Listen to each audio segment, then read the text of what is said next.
Portugal, located just west of Spain and with an open border to the ocean, wanted to establish power outside of Europe because they were not capable of asserting power within their own continent. The Portuguese took the lead in exploration, but that is not to say that they held on to that title forever. The sponsor who jump-started the idea of navigating lands outside of Europe is a man that goes by the name of Prince Henry the Navigator. He founded a school for navigators on the southwestern coast of Portugal. Following the creation of his school, Portuguese ships embarked on journeys along the western coast of Africa. These fleets were in search of gold. A lot of people associate exploration with Christopher Columbus, but it is important to note that Columbus was rejected by Portugal when he asked them to fund his voyages. Thanks to advancements in inaccurate maps, compasses, sextants, and the knowledge of wind patterns, Bartholomew Diaz used the westerly winds to his advantage and rounded the Cape of Good Hope in 1488. He feared mutiny from his crew and abandoned his voyage. 10 years after Diaz, Vasco da Gama rounded the Cape and stopped at Muslim-controlled ports. His fleet then crossed the Arabian Sea and reached the port of Calicut in southwestern India in May 1498. He announced to the population that he was in search of Christians and spices.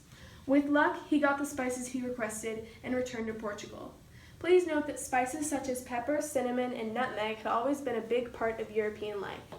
By obtaining spices in the east and later capturing trading ports, the Portuguese government was creating a new source of revenue for the country and a chance to become a big player in the trade industry within Europe. Admiral Afonso de Albuquerque set up ports at Goa, which is in present-day Mumbai. Goa became the new headquarters for the Portuguese in their newly explored lands.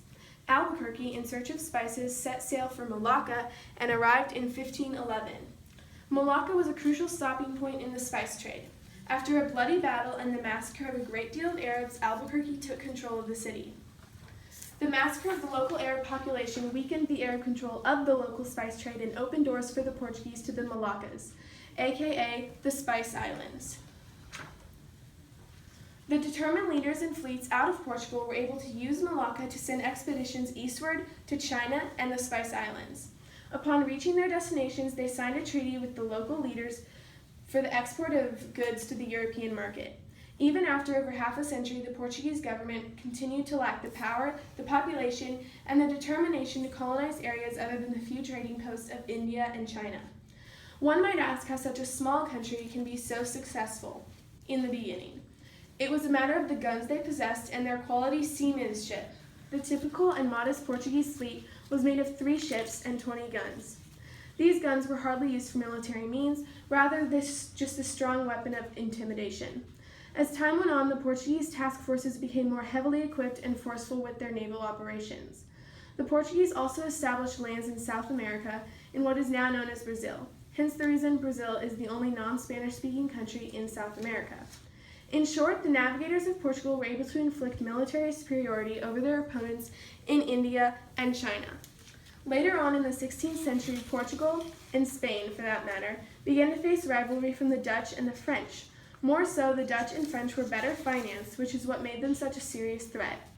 Overall, the Portuguese trading posts that were established in the East did not affect the local governments to a great extent because they had strong monarchical states, especially in the Chinese mainland. They were able to resist change.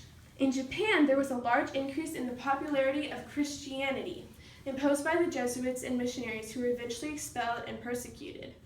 The Portuguese first landed in Japan in 1543, where they were initially welcomed for their tobacco, eyeglasses, clocks, and various European goods. To sum up, the Portuguese movement towards the east, specifically India, China, and the Spice Islands, was jump-started by Henry the Navigator. Portuguese fleets steadily moved down the coast of Africa and eventually landed in and claimed Calicut. Following that, Malacca was claimed in order to gain access to the Spice Islands. Spices became being the primary motive.